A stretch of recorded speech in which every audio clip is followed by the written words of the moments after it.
ప్రియమైన మిత్రులారా, word రిసమ్స్ today పరిచర్య ద్వారా మిమ్మల్ందరినీ నేటి ప్రేమధార కార్యక్రమానికి స్వాగతం పలుకుచున్నాం. మీరందరూ దినదినము దేవునిలో ఎదుగుతూ దేవుని పరిచర్యకు మరియు ఇతరులకు ఆశీర్వాదకరంగా ఉన్నారని తలస్తున్నాం.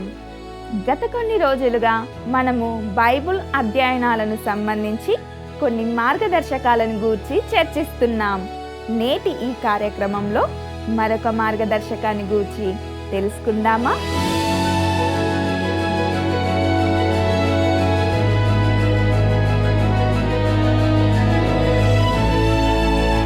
ప్రియులారా, దేవుని వాక్యానికి సంబంధించి మనలో ప్రతి ఒక్కరూ అనుసరించాల్సిన కొన్ని మార్గదర్శకాలు ఉన్నాయి. అయితే మనము దేవుని వాక్య అధ్యయనానికి మార్గదర్శకంగా ఉండే కొన్ని సులువైన ప్రాథమికమైన ప్రారంభ దశలను గురించి ఆలోచిస్తున్నాం. గత పాఠంలో మనము మొట్టమొదటగా ప్రార్థనతో ప్రారంభించాలి అనే మార్గదర్శకాన్ని గురించి గమనించాం. ఇక నేటి ఈ పాఠంలో రెండవ మార్గదర్శకాన్ని గురించి చర్చించబోతున్నాం. ఇంతకీ అదేమిటంటే బైబిల్ను పఠించాలి లేదా చదవాలి. ఈ రెండవ మార్గదర్శకం చాలా సరళంగా సాధారణమైనదిగా అనిపించవచ్చు. చాలా సంవత్సరాల క్రితము ఒక వ్యక్తి గొప్ప షేక్స్పియర్ పండితుణ్ణి, మీరు షేక్స్పియర్ని ఎలా అధ్యయనం చేస్తారు అని అడిగాడు. అప్పుడు అతడు తన సమాధానాన్ని చాలా సంక్షిప్తంగా చెప్తూ, మీరు షేక్స్పియర్ని పూర్తిగా చదవండి అన్నాడు. ఈరోజు నేను కూడా మీతో అదే విధంగా చెప్పాల్సి ఉంటుంది. దేవుని యొక్క వాక్యాన్ని చదవండి.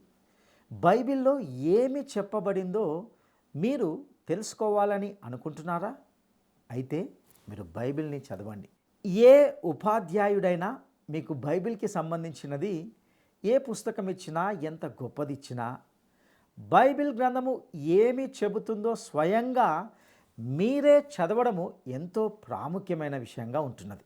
డాక్టర్ జి క్యాంబెల్ మోర్గన్ అనే ఒక గొప్ప సువార్థికుడు, ప్రసంగి, బైబిల్ పండితుడు మరియు రచయిత. ఆయన ప్రవక్తల యువరాజు అని పిలువబడి మరియు 20వ శతాబ్దంలో అత్యంత ప్రభావవంతమైన సువార్థికుల్లో ఒకరిగా పరిగణించబడ్డాడు. అతడు 60కి పైగా పుస్తకాలను రచించాడు.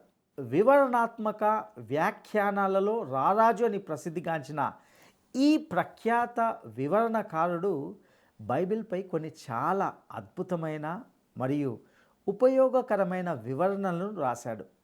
వాస్తవానికి బైబిల్లోని 66 పుస్తకాల పైనను నేను మీకు సిఫారసు చేసే పుస్తకాల శ్రేణి అతనికి ఉంది. వాటికన్నా మంచిది మరొకటి ఉండదు. దేవుని యొక్క వాక్య అధ్యయనం చేయడానికి మీరు ఒక బైబిల్ విద్యార్థిగా ప్రారంభిస్తే వాటి యొక్క మంచి ప్రభావం మీపై కూడా తప్పకుండా ఉంటుందని నేను ఎంతో గట్టిగా చెప్పగలను. బైబిల్లోని ఒక నిర్దిష్ట పుస్తకాన్ని కనీసం 50 సార్లైనా పూర్తిగా చదవకుండా అతడు కలం పట్టడని చెప్పబడుతుంది. కాబట్టి నా ప్రియ స్నేహితులారా, దేవుని యొక్క వాక్యాన్ని చదవడం అనే మంచి పని చేయడంలో అలసిపోకండి. దేవుని వాక్యాన్ని చదవండి. మొదటిసారి అర్థం కాలేదంటే రెండవసారి చదవండి. రెండవసారి కూడా అర్థం కాలేదంటే మూడవసారి చదవండి. దాన్ని చదవడము కొనసాగించండి. మనము దేవుని వాక్యాన్ని నుండి సత్యాన్ని పొందాలి. నెహెమ్యా పుస్తకంలోని 8వ అధ్యాయము మొదటి 3 వచనాల్లో మనము జాగ్రత్తగా గమనిస్తే అక్కడ ఒక చాలా ఆసక్తికరమైన సంఘటన ఉంటున్నట్లుగా మనం చూస్తాం. 7వ నెల రాగా ఇశ్రాయేలీయులు తమ పట్టణములలో నివాసులయ్యుండిరి. అప్పుడు జనులందరూ ఏక మనస్కులై నీటి గుమ్మము ఎదుటనున్న మైదానమునకు వచ్చి యెహోవా ఇశ్రాయేలీయులకు ఆజ్ఞాపించిన మోషే ధర్మశాస్త్ర గ్రంథమును తెమ్మని ఎజ్రా అను శాస్త్రితో చెప్పగా, యాజకుడైన ఎజ్రా 7వ మాసము మొదటి దినమున చదవబడు దాని గ్రహింప శక్తి గల స్త్రీ పురుషులు కలిసిన సమాజమంతటి ఎదుటను ఆ ధర్మశాస్త్ర గ్రంథము తీసుకొని వచ్చి నీటి గుమ్మము ఎదుటనున్న మైదానములో ఉదయము మొదలుకొని మధ్యాహ్నం వరకు నిలుచున్న ఆ స్త్రీ పురుషులకును తెలివితో వినగల వారికందరికీ చదివి వినిపించుచూ వచ్చెను. ఆ జనులందరూ ఆ ధర్మశాస్త్ర గ్రంథమును శ్రద్ధతో వినిరి. ప్రియులారా, ఇది చాలా గమనించదగిన లేఖన భాగం. యూదులు బబులోను చెరలో 70 సంవత్సరాలు ఉన్నారు. వారిలో అనేకులు దేవుని యొక్క వాక్యాన్ని, దేవుని యొక్క వచనాన్ని ఎప్పుడు వినలేదు. ఆ కాలంలో అది ఎక్కువగా ప్రచారంలో లేదు. మనలాగా వారికి 100 రకాల వేరువేరు అనువాదాలు ఏమీ లేవు. అలాగని వారి కోసం ఎప్పటికప్పుడు ప్రింటింగ్ ప్రెస్ నుండి కొత్తవి వచ్చేవి కావు. బహుశా 1 లేదా 2 ప్రతులు మాత్రమే అందుబాటులో ఉండేవి. మరియు ఎజ్రా వాటిలో ఒక ప్రతిని కలిగి ఉన్నాడు. అతడు నీటి గుమ్మం ఎదుట నిలిచి చదివాడు. నెహెమ్యా గ్రంథము 8వ అధ్యాయము 8వ వచనాన్ని ఒకసారి గమనిద్దాం. ఇటువలనే వారు దేవుని గ్రంథమును స్పష్టముగా చదివి వినిపించి జనులు బాగుగా గ్రహించున్నట్లు దానికి అర్థము చెప్పిరి. ప్రియులారా, ఈ వివరణ ఇవ్వబడిన రీతిని బట్టి లేవి గోత్రానికి చెందినవారు జనాల మధ్య నిర్దిష్ట ప్రాంతాల్లో నియమించబడి ఉంటారని నేను భావిస్తున్నాను. ఎజ్రా ఒక నిర్దిష్ట భాగాన్ని చదివిన తర్వాత విన్నవారికి అక్కడ బైబిల్ గ్రంథమును వివరించడానికి నియమించబడిన వారిని ప్రశ్నలు వేయడానికి అవకాశం ఇచ్చేవాడు. ఈ విషయాన్ని మనము నెహెమ్యా గ్రంథము 8వ అధ్యాయము 7వ వచనంలో గమనిస్తాం. జనులు ఈలాగు నిలువబడుచుండగా లేవీయులను ధర్మశాస్త్రం యొక్క తాత్పర్యమును తెలియజెప్పిరి. వారు వాక్యాన్ని చదవడం మాత్రమే కాదు, దానిని జనులు అర్థం చేసుకోవడానికి కారణమయ్యారు. ప్రియులారా, మనము బైబిల్ చదవాల్సిన అవసరం ఉంది. దేవుని వాక్య అధ్యయనం నుండి నేడు మనలను చెదరగొట్టేందుకు, దాని నుండి మన దృష్టిని ప్రక్కదోవ పట్టించేందుకు ఎన్నో పరధ్యానాలు, ఆటంకాలు చాలానే ఉన్నాయి. మరి మనలను త్రోవ తప్పించే అతిపెద్ద పరధ్యానము లేదా ఆటంకం ఏమిటంటే అది సంఘమే. నేటి సంఘము కమిటీలు, సంస్థలు, విందులు, వినోదాలు మరియు ప్రకటన కార్యక్రమాలతో నిండి ఉంది. ఇది ఇప్పుడు అనేక సంఘాల్లో కలిసికట్టుగా దేవుని వాక్యాన్ని పూర్తిగా విస్మరించబడే స్థితికి చేరుకుంది. వాక్య పరిచర్యను పూర్తిగా రద్దు చేసిన సంఘాలు కూడా ఉంటున్నాయి. అంటే ఇంతకన్నా దౌర్భాగ్యం మరొకటి ఉండదేమో. ప్రియులారా, నాడు సంఘంలో వాక్యానికి సమయం ఇవ్వడానికి బదులుగా ప్రజలు తమను తాము వ్యక్తపరచుకునేందుకు మరియు తాము ఏమి ఆలోచిస్తున్నారో చెప్పేందుకు సమయం వారికి ఇవ్వబడుతూ ఉంటుంది. బైబిల్ చదవని లేదా అధ్యయనం చేయని సోమరి బోధకులకు బోధించకుండా ఉండడానికి ఇది మంచి సాకు అయినప్పటికీ ఇంతకంటే పిచ్చితనం లేదా సమయం వృధా చేయడం నేను ఊహించలేను. బైబిల్ పట్ల ఇతరుల కన్నా ఎక్కువ అజ్ఞానంలో ఉన్నవారు సంఘ సభ్యులేనని నేను గమనించాను. వారు దేవుని వాక్యం పట్ల ఎటువంటి అవగాహన కలిగి ఉండరు. మరియు నేడు ఒక సగటు సంఘములో దేవుని యొక్క వాక్యాన్ని బోధించి చాలా సంవత్సరాలు అయి ఉంటుంది. మనము బైబిల్ని చదవాలి, మనము దేవుని వచనంలోకి ప్రవేశించాలి. నా ప్రియ స్నేహితుడా, కేవలము కొన్ని ఇష్టమైన అభిమాన వాక్యాలను చదవడం కాదు, మొత్తము దేవుని వాక్యాన్ని చదవాలి. మనకు అది తెలియడానికి ఉన్నటువంటి ఏకైక మార్గము ఇదే దేవుని పద్ధతి కూడా. అనేక ప్రాముఖ్యమైన రచనలను రచించిన ప్రముఖ రచయిత ఆమోస్ రసెల్స్ వెల్స్ గారు ఈ సందర్భానికి సరిపోయే రచనలోని మీరు బైబిల్ అంతటిని చదివినప్పుడు అనే పద్యాన్ని మరియు దాని భావాన్ని మీతో పంచుకోవాలని నేను అనుకుంటున్నాను. ఆమోస్ ఆర్ వెల్స్ రాసిన ఈ పద్యంలో అత్యంత శక్తివంతమైన ఆత్మీయ హెచ్చరిక మరియు ఆహ్వానము అందులో దాగి ఉంటున్నది. మొదట ఆయన తన స్వంత అనుభవాన్ని నిజాయితీగా వెల్లడిస్తాడు. మొదటగా రచయిత తన రచనలో ఏమి రాశాడో మీతో పంచుకోవాలని నేను అనుకుంటున్నాను. నేను అనుకున్నాను బైబిల్ అంతా తెలుసునని, కొంత ఇక్కడ అక్కడ ముక్కలేనని, మత్తయిలోనివి కొన్ని, యోహాను వచనాలు కొన్ని, ఆదికాండంలో పట్టు ఉందని, బహుశా యెషయివి కొన్ని, కీర్తన 23 అనర్గళమని, రోమా 12 సామెతలోని మరికొన్ని. ప్రియులరా, ఈ మాటల్లోని రచయిత యొక్క ఉద్దేశం ఏమిటంటే తానొకప్పుడు బైబిల్ తనకు బాగా తెలుసునని, ఆత్మీయంగా తాను పరిపక్వత చెందిన వ్యక్తినని అనుకున్నాడు. కానీ ఆయన చదవడం అనేది ఇష్టమైన చోట్ల నుంచి మనసుకు నచ్చిన అధ్యాయాలు లేదా ప్రసిద్ధి వచనాల నుంచి మాత్రమే చదివేవాడు. ఈ రకమైన తొలకరి చదువు అతనికి పై పరిచయం మాత్రమే ఇచ్చింది, కానీ గాఢమైన అవగాహనను మాత్రం ఇవ్వలేదు. ఇక రచయిత కొనసాగిస్తూ తన పద్యంలో ఇలా వ్రాశాడు: కానీ నిజముగా అర్థమైనది, క్రమముగా చదవడం పూర్తిగా భిన్నమైనది. బైబిల్ అంతటినీ చదవడము సంపూర్ణంగా విభిన్నమైనది. ప్రియులారా, రచయిత తర్వాత గ్రహించింది గొప్పది. బైబిల్ను మనఃపూర్వకంగా పేజీ తర్వాత పేజీగా దేవుని ముందు వినయముతో కూర్చొని చదవడము పూర్తిగా వేరే ఆత్మీయ లోకాన్ని తెరిచింది. పాతగా కనిపించిన వచనాలు క్రొత్త కాంతితో మెరవగా ఎన్నడూ గమనించని సత్యాలు ఆయన హృదయాన్ని తాకాయి. అనేక సంఘటనల్లో ఉన్న దేవుని హృదయం, ప్రవక్తలతో మాట్లాడిన విధానం, ఇలాగున బైబిల్ అంతటినీ దేవుని ఉద్దేశించిన కథగా చదివినప్పుడు అతనికి దేవుని ప్రణాళిక మరింత స్పష్టమైనదిగా ఆయన పరిశీలించాడు. తర్వాత ఆయన పాఠకులను గట్టిగా ప్రేమతో గద్దిస్తున్నట్లుగా మాట్లాడతాడు. ఆయన పద్యాన్ని కొనసాగిస్తూ ఇలా అన్నాడు: ఇక్కడ కొంత అక్కడ కొంత చదువుతూ బైబిల్తో ఆటలాడుతావు నీవు, అలసత్వముతో మోకాళ్ళునుతూ ఆవలింతతోనే అర్ధ ప్రార్థనలను చేస్తూ ఇదా దైవ గ్రంథముతో నీవు నడవాల్సిన బాట, తగదు పుస్తక కిరీటంతో ఈ ఆట అంటూ ఆ పద్యంలో తాను పేర్కొన్నాడు.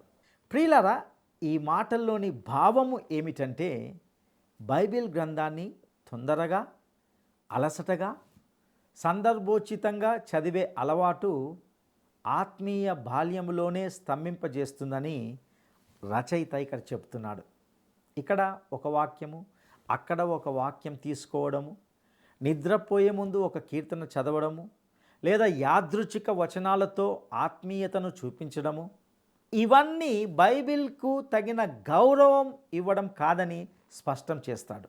అతడు తన పద్యాన్ని కొనసాగిస్తూ చెప్పినటువంటి కీలక విషయము ఈ విధంగా ఉంటున్నది: నీకు నచ్చింది విరుచుకుంటూ, నీవు మెచ్చింది పంచుకుంటూ కాదు, విశాలమైన, విస్తృతమైన, ప్రశస్తమైన మార్గంలో బైబిలుతో పాటు సాగు ఆనందంతో మోకరిల్లి బైబిల్ అంతటిని చదువుతూ ఉండు. ప్రియులారా, దేవుని యొక్క వాక్యము ఖజానా.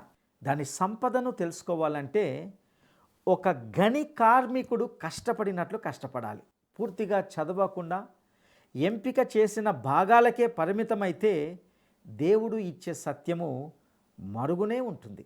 సత్కార్యంగా, దృఢంగా, క్రమంగా బైబిల్ గ్రంథాన్ని చదివిన వారికి మాత్రమే ఆత్మీయ ఉల్లాసము, లోతైన జ్ఞానము, దేవుని హృదయముతో కలిసే ఆనందము మాత్రమే లభిస్తుందని ఇక్కడ రచయిత సూచిస్తున్నాడు.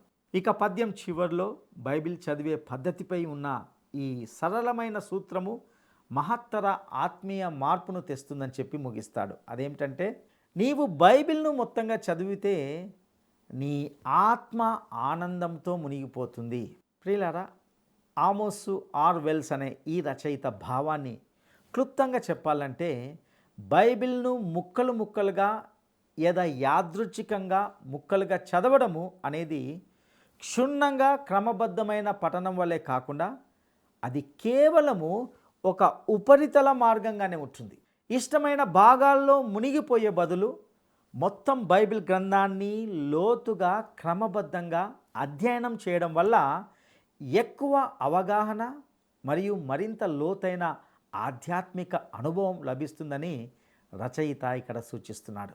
ఇందులో ఉపరితల పఠనం అనేది ఏవో తెలిసిన కొన్ని భాగాలను చదువుతూ మొత్తం పుస్తకాన్ని వరుసగా క్రమబద్ధంగా చదవని ఒక పాఠకుని సూచిస్తున్నాయి. విశాలమైన మరియు స్థిరమైన దృక్పథాన్ని తీసుకొని బైబిల్ గ్రంథాన్ని క్రమంగా వరుసగా చదివే పాఠకుడు వాక్యం యొక్క లోతైన, మరింత ఆనందకరమైన మరియు ఉత్సాహభరితమైన అవగాహనను పొందుతాడని ఇది వాదిస్తుంది. ఇక రచయిత ముఖ్య సందేశం ఏమిటంటే, ఈ పద్యము బైబిల్ చదవడానికి తీవ్రమైన మరియు సమగ్రమైన విధానాన్ని సమర్థిస్తుంది. ఈ పద్ధతి ద్వారా మాత్రమే దాని ఘనత, సౌందర్యము మరియు జ్ఞానంను నిజంగా గ్రహించగలదని సూచిస్తుంది. ఇక దేవుని వాక్యానికి సంబంధించి మనము అనుసరించాల్సిన మరొక మార్గదర్శకం ఏమిటంటే బైబిల్ను అధ్యయనం చేయాలి. చాలా సంవత్సరాల క్రితము ఒక వ్యక్తి, గొప్ప సువార్థికుడు, ప్రసంగికుడు, బైబిల్ పండితుడు మరియు రచయిత అయిన డాక్టర్ జి క్యాంబెల్ మోర్గన్ గారి దగ్గరకు వచ్చి, మీరు నిజంగా ప్రేరణతో కూడిన వ్యక్తిలాగా మాట్లాడతారు అని అన్నాడు. దానికి డాక్టర్ మోర్గన్ గారి సమాధానం ఏమిటంటే, అవును, ఆ ప్రేరణలో 95% స్వేదం అనగా చెమటోడ్చడం ఉంది అన్నాడు. మనము కష్టాన్ని, సమయాన్ని వెచ్చించి బైబిల్ గ్రంథాన్ని అధ్యయనం చేయాలి. మనం మన స్వంత అధ్యయనం ద్వారా పొందుకోగల విషయాన్ని దేవుని ఆత్మ మనకు బోధించడని మనము గ్రహించాలి. దాని అర్థము మన స్వంత ప్రయత్నాల ద్వారా పొందుకోగల ఆలోచనలను కాదు, కానీ ఆత్మ దేవుడు మనము పొందుకోలేని అనగా మనం అర్థం చేసుకోలేని మన జ్ఞానానికి మించిన విషయాలను మనకు బోధపరుస్తాడు. గొప్ప బైబిల్ పండితుడు, గొప్ప బైబిల్ వ్యాఖ్యాత అయిన డాక్టర్ వర్నన్ మెగ్గి గారు ఒక బైబిల్ ఇన్స్టిట్యూట్లో బోధించేవాడు. ఆ ఇన్స్టిట్యూట్ తరగతి గదులు అన్ని రకాల యువకులతో నిండి ఉండేది. వారిలో చాలా మతభక్తి కలిగిన కొద్ది మంది వ్యక్తులు ఉండేవారు. మరికొంతకాలం తర్వాత ఈ యువకులను ఆయన బాగా అర్థం చేసుకోగలిగాడు. మొదట్లో వారిని అతడు అర్థం చేసుకోలేకపోయాడు. వారు బాహ్యంగా చూపించిన మతభక్తి అనేది దేవుని వాక్యం పట్ల అపారమైన అజ్ఞానాన్ని మరియు శూన్యతను మరుగున పెట్టిందని అతనికి తర్వాత తెలిసింది. ఆ యువకుల్లో కొందరు పరీక్షలకు ముందు రాత్రి కూడా సరిగ్గా అధ్యయనం చేయరు. వారు ఎప్పుడు కూడా ఒక్క ప్రార్థన సభలో క్రమంగా పాల్గొనకుండా ఎక్కడో ఒక పరిచర్యలో చాలా బిజీగా ఉన్నామనే నెపం చెప్పేవారు. వారిలో కొందరు రాత్రి పడుకునేటప్పుడు తమ బైబిళ్లను దిండు క్రింద పెట్టుకుంటే వారు నిద్రపోతున్నప్పుడు ఇశ్రాయేలు మరియు యూదా రాజుల పేర్లు దిండులో నుండి తమ మెదడులోకి వచ్చి పడతాయని భావిస్తుండేవారు. వాస్తవానికి కష్టపడకుండా సోమరిగా ఉండడం వల్ల ఏది రాదు. మనము తప్పకుండా దేవుని యొక్క వాక్యాన్ని అధ్యయనం చేయాలి. డాక్టర్ మెగ్గి గారు ఒకరోజు కళాశాలలో ఉన్నప్పుడు ఒక బైబిల్ తరగతిలోని తోటి విద్యార్థి ఒకరు, ప్రొఫెసర్ గారు, మీరు ఏదైతే అధ్యయనం చేయమని మాకు ఇచ్చారో ఆ నిర్దేశించిన భాగము చాలా పొడిబారినట్లుగా, ఎండిపోయినట్లుగా ఉంది అన్నాడు.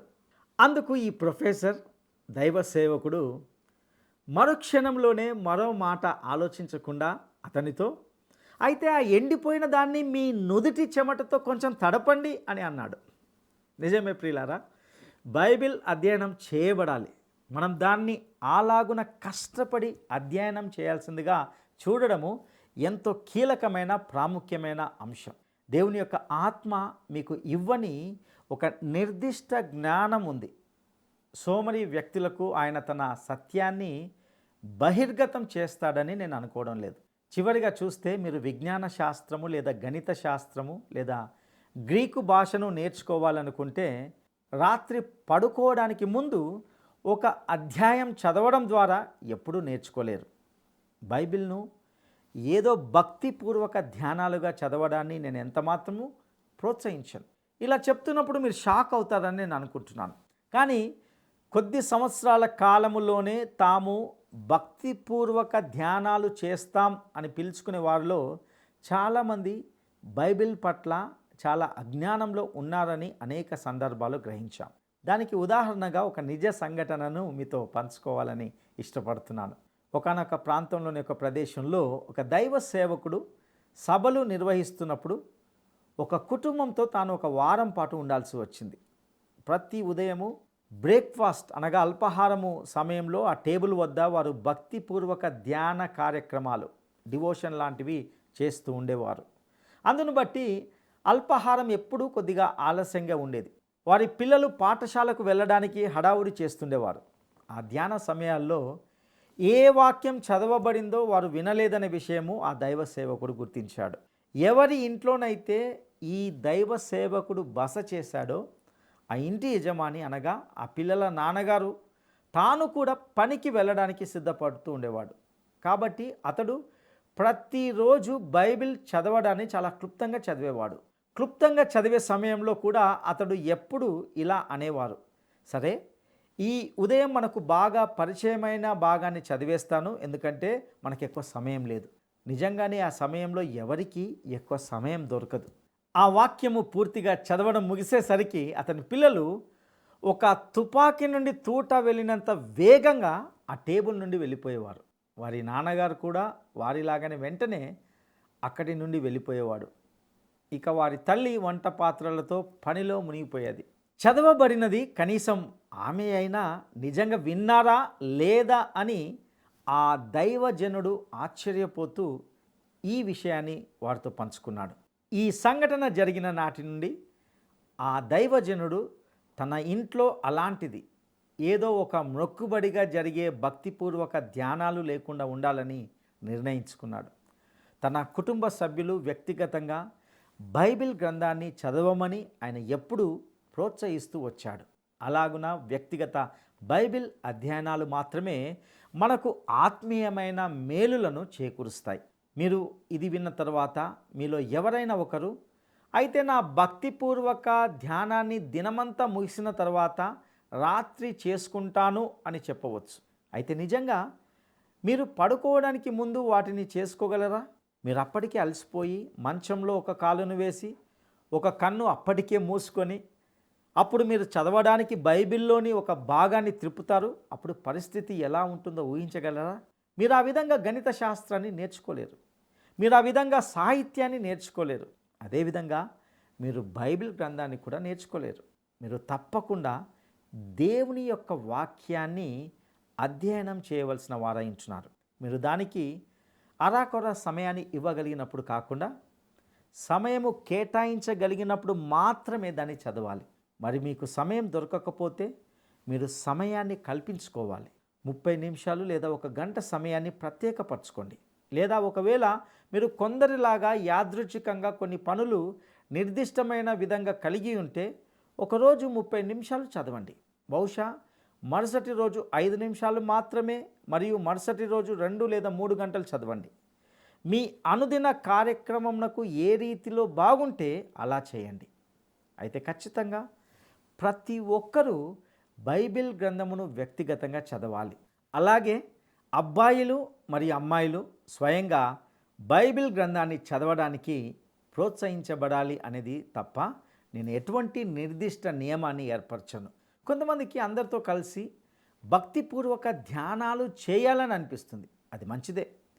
ప్రభువు మిమ్మల్ని అలా చేయడానికి నడిపిస్తే చేయండి. కానీ అలా చేసిన 20 సంవత్సరాల తర్వాత మీరు వాక్య జ్ఞానం గల బైబిల్ విద్యార్థులు కాలేరని నేను హామీ ఇస్తున్నాను. మీరు స్వయంగా వ్యక్తిగతంగా కూడా దేవుని యొక్క వాక్యాన్ని క్రమంగా అధ్యయనం చేయాలి. జాన్ వెస్లీని గురించి బహుశా మీరు వినే ఉంటారు. ఆయన ఒక గొప్ప సువార్థికుడు మరియు వేదాంతవేత్త. ఆయన 18వ శతాబ్దంలో మెథడిస్ట్ ఉద్యమాన్ని సంఘాన్ని స్థాపించాడు. వెస్లీ తన జీవితాంతము సువార్తను ప్రకటించడంలో నిమగ్నమయ్యారు. జాన్ వెస్లీ గురించి అతడు బైబిల్ మనిషి అని చెప్పబడింది. ఇంతకీ అతన్ని బైబిల్ మనిషిగా ఏర్పరిచింది ఏమిటి? అతడు ప్రతి ఉదయము 4 లేదా 5 గంటలకే లేచి బైబిల్ని చదివేవాడు. అది కూడా 5 వేరు భాషలో చదివేవాడు. అది మాత్రమే అతన్ని బైబిల్ మనిషిగా చేసింది. ప్రియులారా, నా మాట నమ్మండి, అతడు దేవుని యొక్క వాక్యాన్ని అధ్యయనం చేశాడు. అలాగుననే మీరు మరియు నేను కూడా వాక్యాన్ని అధ్యయనం చేయాలి. మనము బైబిల్ యొక్క గూఢ అర్థాన్ని పొందగలగాలి. అటు కృప దేవుడు మనకు దయచేయనుగాక. దైవాశీస్సులు. ఈ ఆధ్యాత్మిక సందేశాల ద్వారా దేవుడు మీతో వ్యక్తిగతంగా మాట్లాడుతూ ఉన్నాడని, ఇందలి సత్యాలు మీ ఆధ్యాత్మిక జీవితాలకు దోహదకరంగా ఉన్నాయని తలస్తున్నాం. మీ అభిప్రాయాలు, సందేహాలు, ప్రార్థన మనవులు మాతో పంచుకుంటారు కదూ. ఈ స్క్రీన్ మీద ఉన్న ఫోన్ నెంబర్ ద్వారా మమ్మల్ని సంప్రదించగలరు. మేము మీ కొరకు క్రమంగా ప్రార్థిస్తున్నాం. సర్వశక్తిమంతుడైన దేవుడు మీకు తోడయుండునుగాక.